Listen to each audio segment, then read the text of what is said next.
Sarap.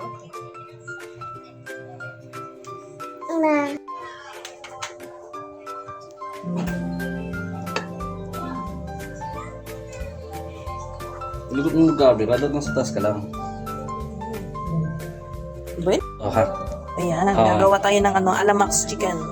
Fried chicken. Ayan, with side dish. Side dish natin, si corn and carrots. Ayan.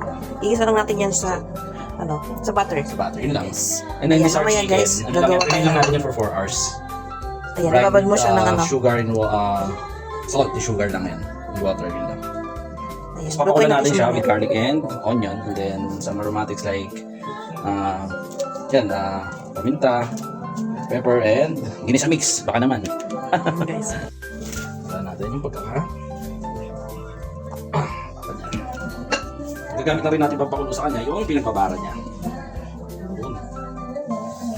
Okay. Gamit yung prepare ng wali. Sugalan natin. Ayan, so, prepare lang natin yung chicken.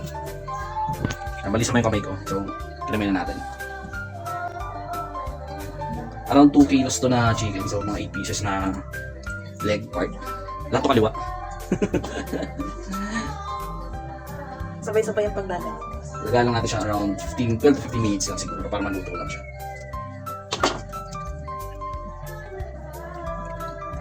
Dapat na 2 kilos guys. Mahalis kami. Bakit ba talaga kakain niya sa ganyan? Sa tao sa ganyan. Sarap. Guys, lalagyan lang natin yung pinagbabaran. May asukal kami yan, may salt and sugar. Lagyan natin siya ng paminta. Ayan, Mas marami, mas masarap. Hindi na sobrahan. Sakto lang yan. Natin ng ginamoto. Sige sa mix. Lagyan natin lahat yan. Susunod yan. Tapos yung bawang natin. Yes. Yan, okay. Then, takpan natin siya. Kurang natin around 12 to 15 minutes hanggang sa maluto siya. Tingnan natin. Depende kasi sa laki ng chicken yun eh. Ha? Yan. So, balik tayo. Mag-prepare lang tayo. So, habang nagpapakulo tayo, prepare na rin natin yung side dish natin na Karen and Corns and Karen. Carrots and corn pala, sorry. Karen. Ito naman, prepare naman natin yung ating side dish. Sa aking kawal. Prepare tayo ng mainit na kawali. Guys.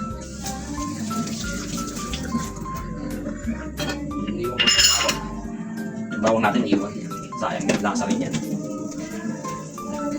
Tapos, kung masyado malakas yung apoy, hindi masunog yung ating butter.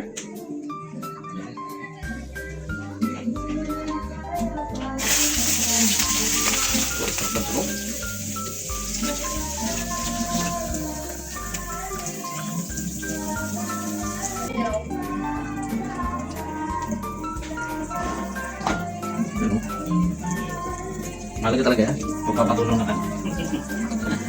So, kahit din na natin masyado matunaw, lagyan natin itong kaarap natin. Matutunaw din yan mamaya. Magsasawa din siya. Pero nakaparin lang ako.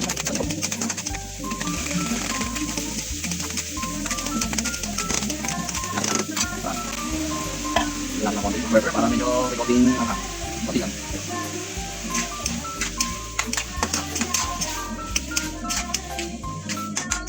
Hindi ka naman ito guys. Sa dish natin. Kasi yung pinang tuwan.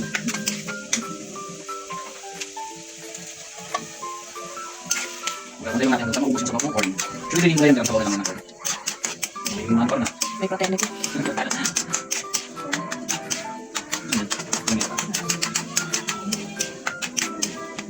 Edit na lang guys. Iksa mo lang ito. Edit ko naman natin. Ilo ito ng lasa. Hindi, ano mo lang dito. Hindi po tumiwan ako. So, ano to? Konti na lang. Hindi yung natin patis. So, kung may konti maligid. Hindi natin na konti. Ginamoto. Hindi konti nilam ng pa. Usually matamis niya yung Parehas matamis yan pag maluto. para may konting lasa. Pag anak mo yung corn na yan, papapak naman yan. Bulilit. Kami nasa Titanic ngayon guys. Ayan, medyo kumukulo na yung ating konti pa. Transfer natin. Natin kayo ng oil. Maluto kayo na sa inyo. Guys, pwede mo na yan sa kasay kasi dali lang maluto yan. O pwede mo kayo ng bitaw yan actually. Kasi yung mga nasa lata, luto na yun. Para mas madali lang maluto. Yung mga ilaw. So yan. Ayan guys. Tingnan natin.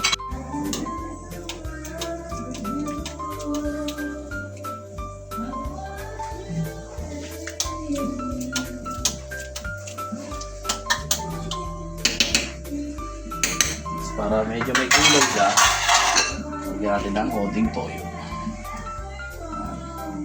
Para maganda yung kulay niya. So, yan.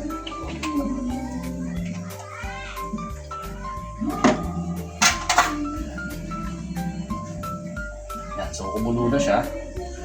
Ibibilang na tayo ng 12 minutes.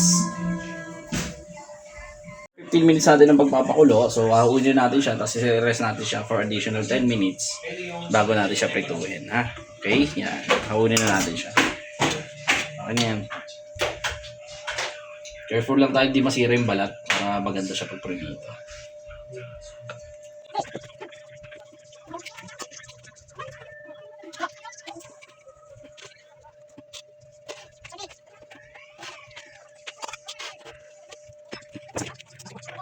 Patay na yung bata. Ng 10 minutes, pwede natin siyang prituhin sa mahinang apoy lang. Prituhin na yan eh. So, yun mo, nakaangat pa. Pero mamaya ilulubog natin tayo.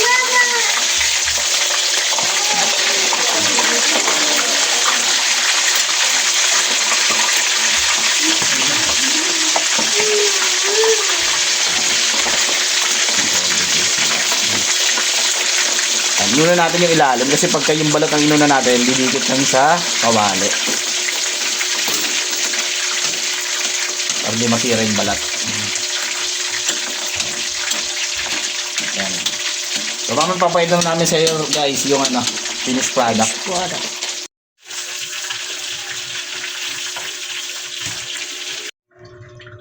Sabi yung sauce.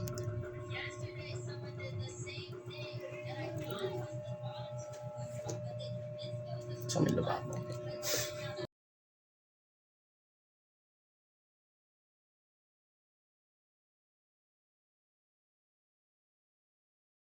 Ketchup dyan sa lamesa, masarap yan. Ketchup. Hindi ginawa akong ketchup yan. Masarap din yan dyan sa chicken, mga ganyan. Lalagay ko na lang. Lagyan mo sili ito, hindi.